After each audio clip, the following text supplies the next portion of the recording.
ಬೆಳಕಿನ ಹಬ್ಬ ದೀಪಾವಳಿಗೆ ರಾಜಧಾನಿ ಸಜ್ಜಾಗಿದೆ. ಹಬ್ಬದ ಹಿನ್ನೆಲೆಯಲ್ಲಿ ಮಾರುಕಟ್ಟೆಯಲ್ಲಿ ರಾಶಿ ರಾಶಿ ಹೂ, ಹಣ್ಣುಗಳು, ಬಾಳೆ ತಿಂಡುಗಳು ದೀಪದ ಹಬ್ಬಕ್ಕೆ ಸ್ವಾಗತ ಕೋರ್ತಿವೆ.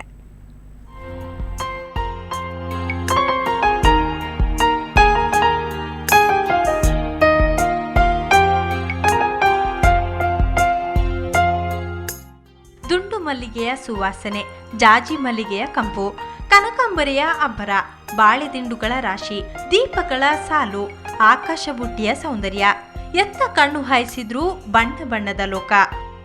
ಬೆಳಕಿನ ಹಬ್ಬದ ಸಂಭ್ರಮದಲ್ಲಿರೋ ಸಿಲಿಕಾನ್ ಸಿಟಿ ಮಾರುಕಟ್ಟೆಗಳಲ್ಲಿ ಕಲರ್ಫುಲ್ ಲೋಕವೇ ಸೃಷ್ಟಿಯಾಗಿದೆ.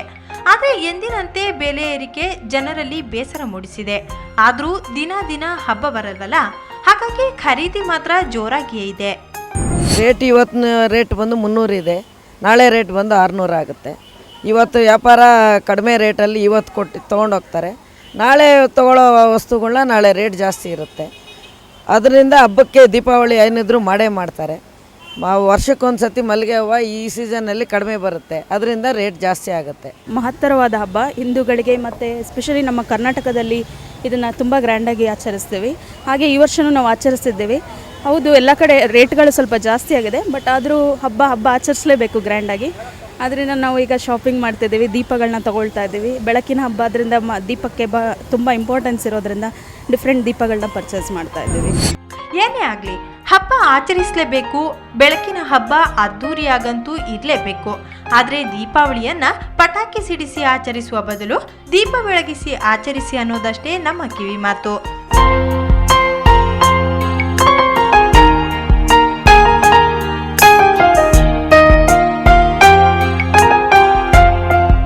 ಪವಿತ್ರ ಶೆಟ್ಟಿ, ಸುವರ್ಣ ನ್ಯೂಸ್ 24/7 ಬೆಂಗಳೂರು. ಸಿಲಿಕಾನ್ ಸಿಟಿಯಲ್ಲಿ ಇವತ್ತು ರಾಣಿ ಕಿತ್ತೂರ ಚೆನ್ನಮ್ಮ ವಿಜಯೋತ್ಸವ ಆಚರಿಸಲಾಯಿತು. ಬೆಂಗಳೂರಿನ ಟೌನ್ ಹಾಲ್ನಲ್ಲಿರುವ ಕಿತ್ತೂರು ಚೆನ್ನಮ್ಮ ಪ್ರತಿಮೆಗೆ ಸಚಿವ ಆರ್ ಅಶೋಕ್ ಮಾಲಾರ್ಪಣೆ ಮಾಡಿದರು.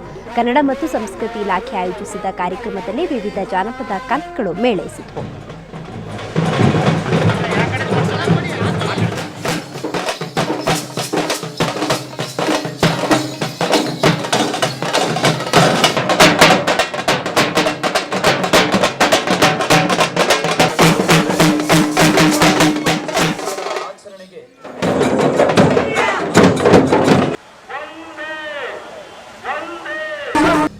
ಭಾರತ ಸ್ವಾತಂತ್ರ್ಯದ ಬೆಳ್ಳಿ ಚುಕ್ಕಿ ಎಂದು ಹೆಸರು ಪಡೆದಿರುವಂಥ 1824ರಲ್ಲಿಯೇ ಬ್ರಿಟಿಷರ ವಿರುದ್ಧ ಹೋರಾಡಿ ಜಯವನ್ನು ಗಳಿಸಿದಂಥ ಭಾರತದ ಏಕಮೇವ ಮಹಾರಾಣಿ ಕರ್ನಾಟಕದವರು ರಾಣಿ ಚೆನ್ನಮ್ಮನವರು ಅಂತ ಹೇಳಲಿಕ್ಕೆ ನನಗೆ ಬಹಳ ಹೆಮ್ಮೆ ಆಗ್ತಾಯಿದೆ.